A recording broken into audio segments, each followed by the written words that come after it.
ನಮಸ್ಕಾರ, welcome to Yoyo Kannada.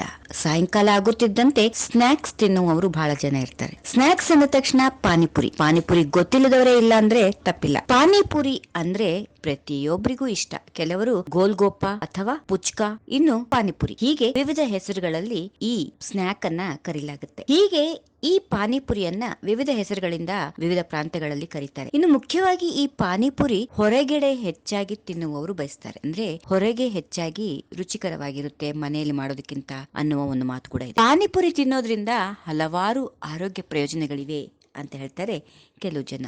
ಇನ್ನು ಅದೇನಪ್ಪಾ ಅಂದ್ರೆ, ಪಾನಿಪುರಿ ತಯಾರಿಸಲು ಬಳಸುವ ಪದಾರ್ಥಗಳಲ್ಲಿ ಅನೇಕ ರೀತಿಯ ಪೋಷಕಾಂಶಗಳು ಇರ್ತಾವಂತೆ. ಮನೆಯಲ್ಲಿ ಪಾನಿಪುರಿ ಮಾಡ್ಕೊಂಡು ತಿನ್ನೋದು ಬಹಳಷ್ಟು ಉತ್ತಮ. ಒಂದು ವೇಳೆ ಅದು ಸಾಧ್ಯ ಆಗದೇ ಇದ್ದಲ್ಲಿ ಪಾನಿಪುರಿಯನ್ನ, ಮುಖ್ಯವಾಗಿ ಪೂರಿಯನ್ನ ಹೊರಗಡೆ ತಂದ್ಕೊಂಡು ಪಾನಿಯನ್ನ ಮನೆಯಲ್ಲಿ ಮಾಡ್ಕೊಳ್ಳೋದು ಉತ್ತಮ. ಅಂದ್ರೆ ನೀರಿನ ಅಂಶ ಇರುವಂತಹ ಒಂದು ಪದಾರ್ಥವನ್ನ. ಪಾನಿಪುರಿಯಲ್ಲಿ ಕಡಿಮೆ ಕ್ಯಾಲರಿಗಳನ್ನ ಹೊಂದಿರುವಂತಹ ಅಥವಾ ಹೆಚ್ಚಿನ ಫೈಬರ್ ಅನ್ನ ಹೊಂದಿರುವಂತಹ ಅಂಶಗಳು ಜಾಸ್ತಿ ಇರೋದ್ರಿಂದ ಇದು ತೂಕವನ್ನ ಕಡಿಮೆ ಮಾಡಲು ಸಹಾಯ ಮಾಡುತ್ತೆ. ಮುಖ್ಯವಾಗಿ ಮಧುಮೇಹಿಗಳ ಆರೋಗ್ಯದ ಬಗ್ಗೆ ವಿಶೇಷ ಗಮನ ಹರಿಸಬೇಕು. ಯಾಕಂದ್ರೆ ತಿನ್ನೋದ್ರಲ್ಲಿ ಸ್ವಲ್ಪ ಎಚ್ಚರ ತಪ್ಪಿದ್ರು ಅವರು ಸಕ್ಕರೆ ಪ್ರಮಾಣ ಹೆಚ್ಚಾಗುತ್ತೆ. ಆದ್ರೆ ಕಡಿಮೆ ಕ್ಯಾಲರಿಗಳು ಇರುವ ಕಾರಣ ಪಾನಿಪುರಿಯನ್ನ ಸಕ್ಕರೆ ಕಾಯಿಲೆ ಇರುವವರು ಕೂಡ ತಿನ್ನಬಹುದು. ಇನ್ನು ಮುಖ್ಯವಾಗಿ ಪಾನಿಪುರಿಯಲ್ಲಿ ಕೊತ್ತಂಬರಿ ಸೊಪ್ಪನ್ನು ಉಪಯೋಗ ಮಾಡ್ತಾರೆ. ಇದು ವಾಯು ಮತ್ತು ಮೂತ್ರದ ಸಮಸ್ಯೆಯನ್ನ ಹೋಗಲಾಡಿಸುತ್ತೆ. ಪಾನಿಯಲ್ಲಿರುವ ಇಂಗು ಕೂಡ ಗ್ಯಾಸ್ ಸಮಸ್ಯೆಗೆ ಪರಿಹಾರ ನೀಡುತ್ತೆ. ಮುಖ್ಯವಾಗಿ ಮಹಿಳೆಯರಿಗೆ ಪೀರಿಯಡ್ಸ್ ನಿಂದ ಉಂಟಾಗುವ ನೋವನ್ನ ಸಹ ಇದು ಕಡಿಮೆ ಮಾಡುತ್ತೆ. ಹೊಟ್ಟೆಯ ಅಸ್ವಸ್ಥತೆಗಳನ್ನ ಸಹ ಇದು ಗುಣಪಡಿಸುತ್ತೆ. ಮುಖ್ಯವಾಗಿ ಪಾನಿಪುರಿ ತಯಾರಿಕೆಯಲ್ಲಿ ಬಳಸುವಂತಹ ಕೆಲವೊಂದು ಆಯುರ್ವೇದಿಕ ಆಹಾರ ಪದಾರ್ಥಗಳು ಅಸಿಡಿಟಿ ಅಂತಹ ಗಂಭೀರ ಸಮಸ್ಯೆದ ಆರೋಗ್ಯ ಸಮಸ್ಯೆಗಳನ್ನ ಕೂಡ ದೂರ ಮಾಡುವಲ್ಲಿ ಪ್ರಮುಖ ಪಾತ್ರ ವಹಿಸುತ್ತೆ. ಪಾನಿಪುರಿಯನ್ನ ಮನೆಯಲ್ಲಿ ತಯಾರಿಸಲು ಪ್ರಯತ್ನ ಮಾಡಿ. ಯಾಕಂದ್ರೆ ಹೊರಗಡೆ ತಿನ್ನೋದ್ರಲ್ಲಿ ತಪ್ಪಿಲ್ಲ,